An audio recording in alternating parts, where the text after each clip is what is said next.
Welcome to సంతోషం TV news. వార్తల ముందుగా ముఖ్యాంశాలు.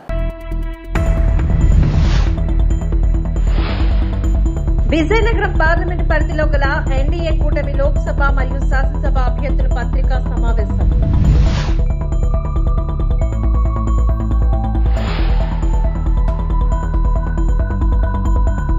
ప్రశాంత వాతావరణంలో ఎన్నికలే తమ లక్ష్యం.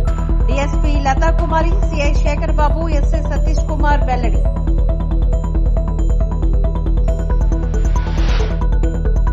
పూసపాటి అదితి విజయలక్ష్మి గజపతి మరియు పార్లమెంట్ అభ్యర్థి కలిసెట్టి అప్పలనాయుడు గారి సమక్షంలో వైకాపా నుంచి తెలుగుదేశం పార్టీలోని సుమారు 30 కుటుంబాలు చేరిక. కావలిపట్నం 23వ వార్డులోని కావలి టీడీపీ, జనసేన, బీజేపీ ఉమ్మడి అసెంబ్లీ అభ్యర్థి కావ్య కృష్ణారెడ్డికి ఘన స్వాగతం. 23వ ward TDP incharge Vardhineni Venkateswarlu Naidu ఆధ్వర్యంలో భారీగా విచ్చేసిన శ్రేణులు బాణాసంచా పేలుస్తూ పూల వర్షం కురిపిస్తూ కృష్ణారెడ్డికి స్వాగతం పలికిన ప్రజలు. కావలి ఎమ్మెల్యేగా నన్ను ఎంపీగా వేమిరెడ్డిని గెలిపించాలని కోరుతున్న కావ్య కృష్ణారెడ్డి బ్రహ్మరథం పడుతున్న ప్రజలు.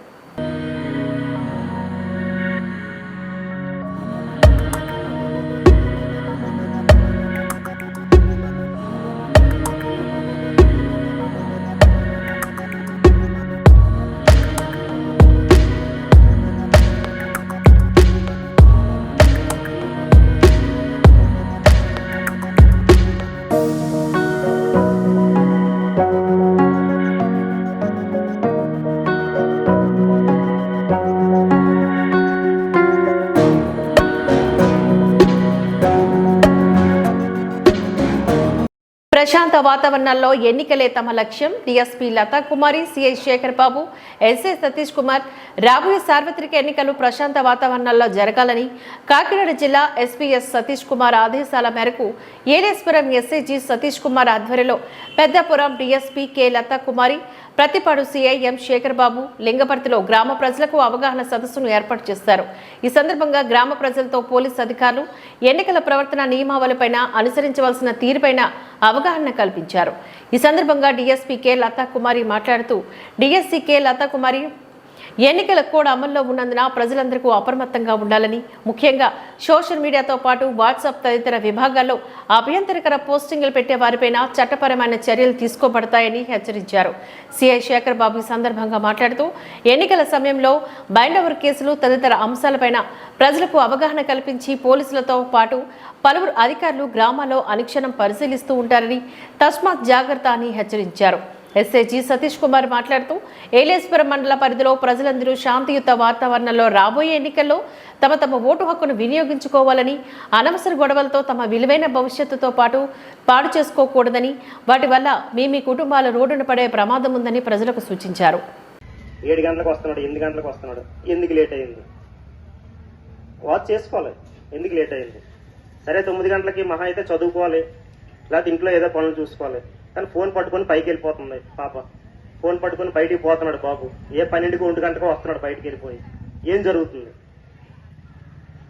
ఏదో సార్వత్రిక ఎన్నికల్లో భాగంగా ఇవాళ ఏలేశ్వరం పోలీస్ స్టేషన్ లిమిట్స్ లో ఉన్నటువంటి లింగంపట్టి విలేజ్ లో మా కేంద్ర సాయుధ బలగాలైనటువంటి సిఎస్ఎఫ్ వాళ్ళతో మా లోకల్ పోలీసు వారు, అదేవిధంగా మా ఇద్దరు సిఐస్ కూడాను పార్టిసిపేట్ చేయడం జరిగింది.